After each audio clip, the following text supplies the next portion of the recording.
Hi, it's Jeff, and I wanted to share this quick message before today's program. Did you read the Harry Potter books or see the movies? If so, you might like to experience them in a new way by listening to the books out loud in English. That's just one of the possibilities with an Audible.com membership, and listeners to Plain English can get a free audiobook by signing up for a trial membership. Don't worry, a trial membership is free. You do have to enter credit card details, but if you cancel your membership within a month, you won't be charged, and you'll keep that first audiobook forever. Just go to plainenglish.com/book. plainenglish.com/book for more details. Welcome to Plain English, the podcast that goes at the right speed for English language learners. Listen now and read the transcript online at plainenglish.com. Now, here's Jeff, your host for today's episode. eSports are getting their biggest home yet in the United States. Welcome to Plain English for March 26th, 2018. I'm Jeff, and you are listening to the podcast that goes at the right speed for English learners. Today on Plain English, we'll talk about eSports, or competitive video gaming, and the two new places you can watch video games in person. The sport is really catching on in the United States, and at the end of the program, we'll talk about how to use the phrasal verb catch on. Remember that the transcript of every program is available on the website. Today's program is episode number 32, so you can find the transcript online at plainenglish.com/32, plainenglish.com/32. You can also see instant translations of difficult words into Portuguese, Spanish, French, and Chinese right from the transcript. So if you come across a word you don't know, chances are it's highlighted, and just by hovering over the word, you'll see the translation into your language. And it's all for free on the website, plainenglish.com/32. Let's get going with today's main topic. They say everything's bigger in Texas, and so it will be with one of the hottest trends in entertainment these days, eSports. For the uninitiated, eSports is competitive video gaming. In a typical eSports competition, professional players compete in multiplayer video games while an audience watches the action on large screens in an arena or online. You might be wondering why anyone would want to watch other people play video games. I wonder the same thing myself. But it's a real thing, a real big thing.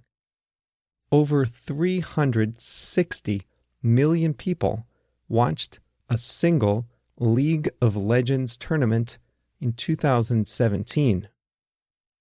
That's more than 3 times the number of people who watched the Super Bowl in American football. And that's just one league.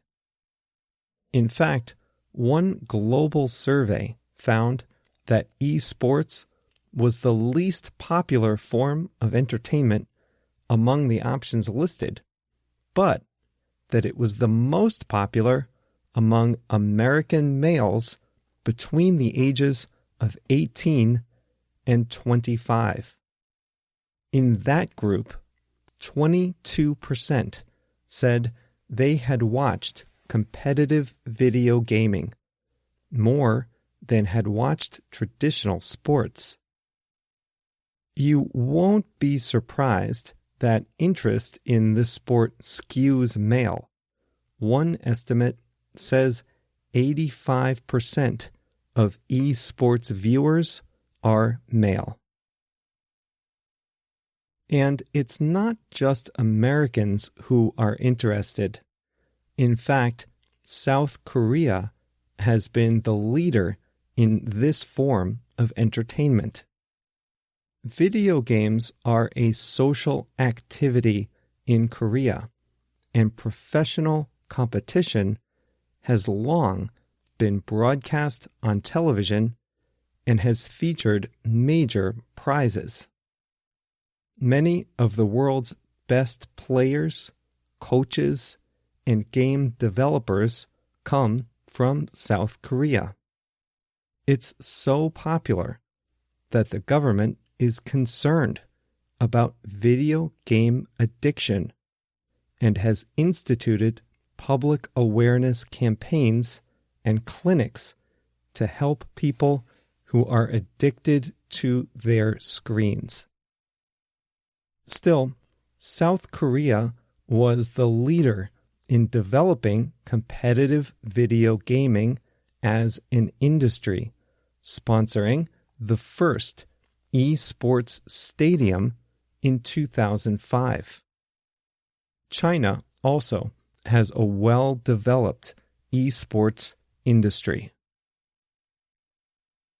And now it's catching on in the United States. Last month, the old NBC Studios in Burbank, California, the TV studio complex that once hosted The Tonight Show, that studio is now a competitive video gaming venue where the action is displayed on huge screens while the audience sits in the dark and watches the action and monitors a plethora of information about what's going on. It's more than just looking over the shoulder of an individual player. The viewers get camera angles that show them the best views of the action, even if it's different from what the players themselves see.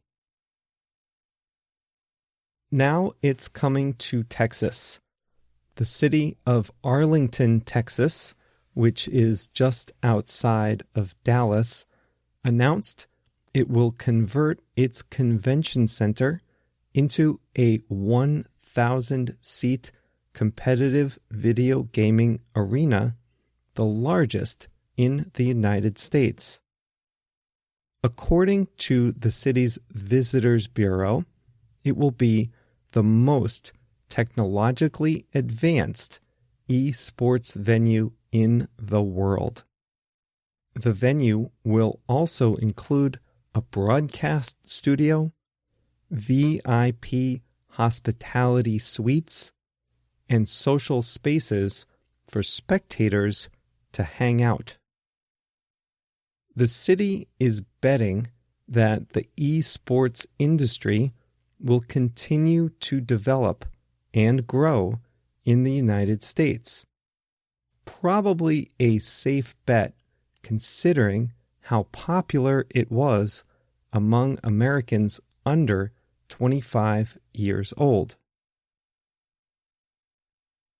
It seems likely that eSports will grow into big business, but it's not clear what form it will take.